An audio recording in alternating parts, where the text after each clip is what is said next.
dengan mengupas soal isu keadilan dalam Islam. Bismillahirrahmanirrahim. Innallaha ya'murukum an tu'addul amanati ila ahliha wa idza hakamtum bainan nasi an tahkumu bil adl. Sesungguhnya Allah memerintahkan kamu untuk menyerahkan amanah kepada ahlinya. Dan tatkala kamu memutuskan sesuatu keputusan untuk manusia, hendaklah kamu putuskan dengan penuh keadilan. An-Nisa ayat 58. Dan kebetulan dalam tafsiran yang dibuat oleh Ar-Razi dalam Mafatih Al-Ghaib tentang keadilan mesti ditegakkan, wa imma termasuk kepada ahli keluarga sendiri. Dan jangan ada dua tahap darjat keadilan untuk golongan yang kaya, atasan, aristokrat dengan golongan rakyat di bawahan, dan kita sedar tentang masalah ini dibangkitkan. Tetapi suatu yang juga ditekankan yang saya rasa berkaitan dengan hujah kita tentang wa idza hakamtum bainan nas, maknanya bila kita menjatuhkan hukum di antara manusia mestilah keadilan. Yang di sini dibedakan di antara kepada orang mukmin atau muslim dengan manusia. Maknanya kalau hukum itu tidak letakkan kelas, ini orang Islam, orang Melayu, ini bukan Islam, tidak.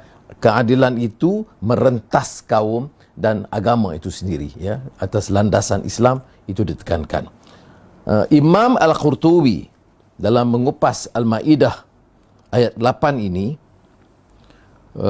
dalam Al-Jami' Ahkam Al-Quran jilid ke-7 menyatakan, kalaupun orang itu bukan Islam, kafir, dia bukan sebab untuk menghalang keadilan ditegakkan. Maknanya identiti agamanya, sama ada Kristian atau Buddha ataupun Hindu ataupun tidak beragama, tidak menjadi penyebab untuk melaksanakan hukum dengan adil tanpa membedakan darjat, tanpa diskriminasi. Dan ini yang harus dijelaskan, kerana kadang-kala kita ini bicara soal agama atau bangsa dan kita remehkan atau ketepikan atau pinggirkan soal Islam ini. Jadi dua hal yang ditekankan dalam ayat ini. Yang pertama soal amanah. Ya. Maknanya nak lantik, nak bagi amanah itu mestilah kepada ahlinya. Ya. Ada orang yang ada keupayaan tertentu dalam bidangnya. Ya, kita serah dia jadi jeneral tentera, rosak. Ada orang yang ada kemahiran sebagai pengacara majlis masyarakat. Kita letak dia sebagai pengurusi badan korporat, jahanam.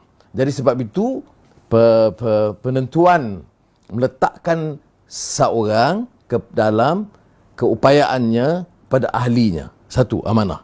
Keduanya, bila kita jalankan pentadbiran hukum, kehukuman itu mestilah adil dan tidak membedakan seperti mana yang disebutkan. Tapi kalau kita kupas ini lebih luas, dalam keadilan ekonomi, dia ada yang dikatakan istita'ah, maknanya memberikan pemberdayaan. Orang itu miskin, orang itu terpinggir, dikapit di puncak Borneo. Kemudian kita nak samakan keupayaan dia berlumba dan bersaing dengan orang yang kaya yang mendapat kemudahan pendidikan terbaik di Kuala Lumpur. Jadi oleh demikian, pemberdayaan beri peluang, kemudahan supaya dia boleh diangkat keupayaannya, dan ini yang dikupas dalam apa yang disebut istita'ah.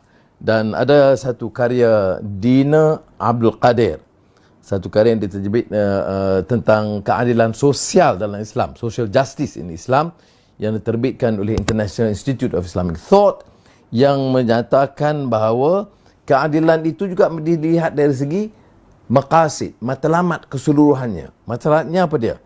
aman, kesejahteraan bersama. Jadi jangan kita anggap adil itu bagi satu pihak, satu puak dan meninggalkan yang lain. Jadi dan dia sebut juga bahawa keadilan ini juga dalam konteks sekarang dalam kenegaraan, dalam negara. Fiqh muwatanah. Maknanya watan. Fiqh itu dalam, kerana kita dalam kumpulan satu negara dan negara itu mesti ambil kira semua penduduknya. Orang Melayu, orang Cina, orang India, Iban Kadazan. Jadi fiqh yang harus menjaga, mengawal kepentingan semua. Ini barulah kita sebut keadilan yang sejati yang ditekankan dalam Islam.